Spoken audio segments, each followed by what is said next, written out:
Okay, so hey guys, welcome to the session video for the Codeforces round 861 problem playing casino B. Right. So what's given in the problem statement is that we have given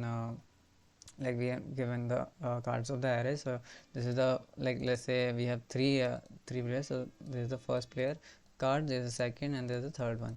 Right. And what happens is they play one play with the 7 and 3, and they do play it like 1 minus 7, like 1 minus 7, 1 minus 3.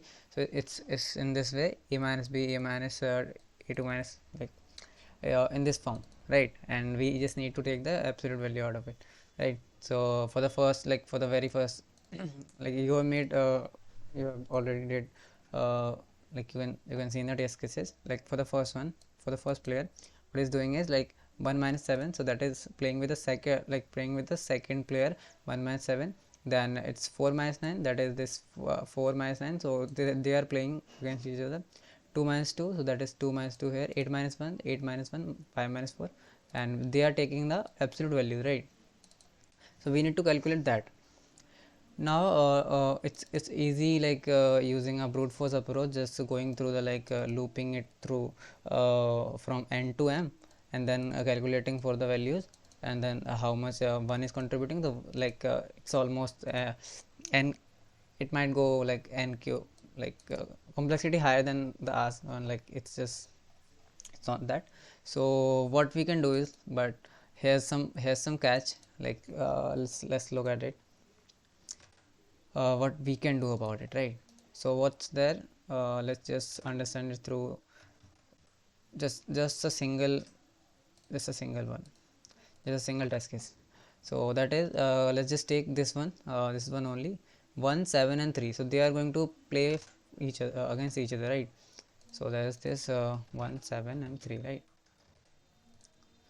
So what is going to happen, one is going to play, like 1 minus 7 is going to happen, 1 minus 3 is going to happen, right? And then 7 minus 3 is going to happen. If there were other numbers, that will also going to happen. So that is 1 minus 7, right? Mod actually, right? And again 1 minus 3 mod, and this 7 minus 3, right? Cool. Also, if I take another bigger one, so that is 1 3 1 4, this card 1 3 1 4, let's take that to 1 3 1 4. Okay, so what is going to happen, let's write down for them too. So 1 is going to play with this, right? So 1 minus 3 is there, 1 minus 1, it's not really okay. So these are the numbers, right? Totally. Then 3 is going to play with this, so 3 minus 1, 3 minus 4. Now there is some observation. What we can do is, instead of looping for every number, what we can do is we can sort it, and I'll tell you why we need, why sorting is helpful. So let's say we sorted this one, we sort this one, so it is now 1 3 and 7, right? Now what we can do is we can just take the contribution of the number, how many times it is going to occur, and decrease it with the previous sum. So till now, let's say we have a current sum, kind of current sum, and we have that particular value. So for the index, it is 1, just 1, right? So it is going to 0 time, contributing 0 time, and its current sum is also 0, so it's just the 0, right? For third, it's contributing 1 time, and its current sum is now 1, because 1 being added, right? So it's 3 minus 1, 3 minus 1, which is 2, right? And again for 7, it's like an index is 2, contributing 2 times, and the current sum for the previous ones, so 1 and 3, it's 4, so 14 minus 4 is 10, right? So this much is going to contribute 2 plus 10, and you can see here 1 minus 7, it is going to give us 6, and 1 minus 3, it is going to give us 2, and 7 minus 3, it is going to give us 2, and plus 4, which is 2 and 4, 2 and 4 6, and this again 6, and we have the 12 here. Now why this is working, This is working because can you write it as 1 minus 7 as 7 minus 1? Can you do that? Can you write 1 minus 3 as 3 minus 1? And it is like in the sorted order of the elements. So 7 is greater, so we don't need to write it as, right? So what you can see from here is 7 is being decreased 2 times, right? 3 is being decreased 1 time, this is 2 times, and 3 is being 1 time. And in the sorted sequence you can see 1 like being decreased by 2 times, so here and here, and 3 is being 1 time.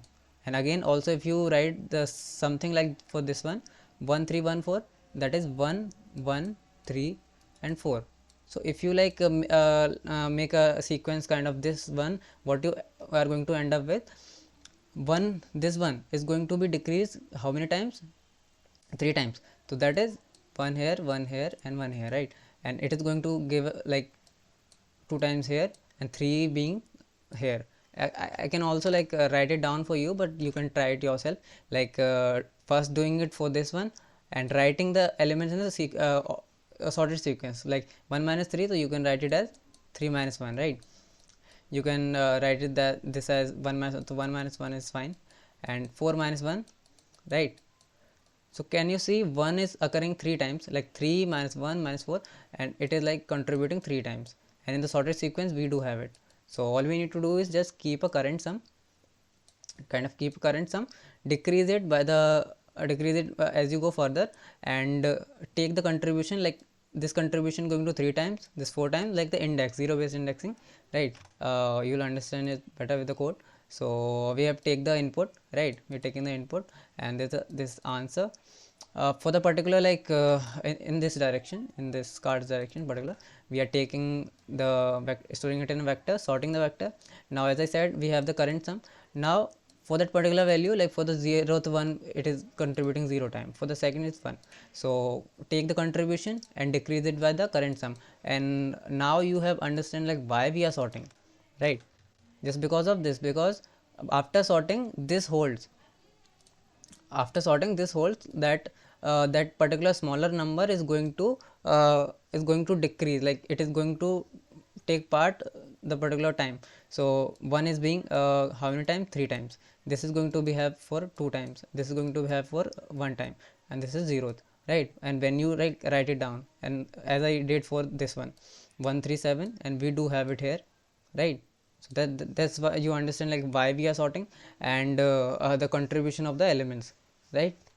Just because they are absolute and they are making like contribution to the part. And code was really easy, the intuition part was why like we need to sort, and that's where our complexity like decreases, right? So somehow this gets done, and I hope you like understood the concept, like the like the problem was easy, but like we need to understand why we need to do a particular thing to get the job done. And let me know in the comment section, like if there's any doubt or any other thing that you may want to mention, right? And I'll see you in the next one.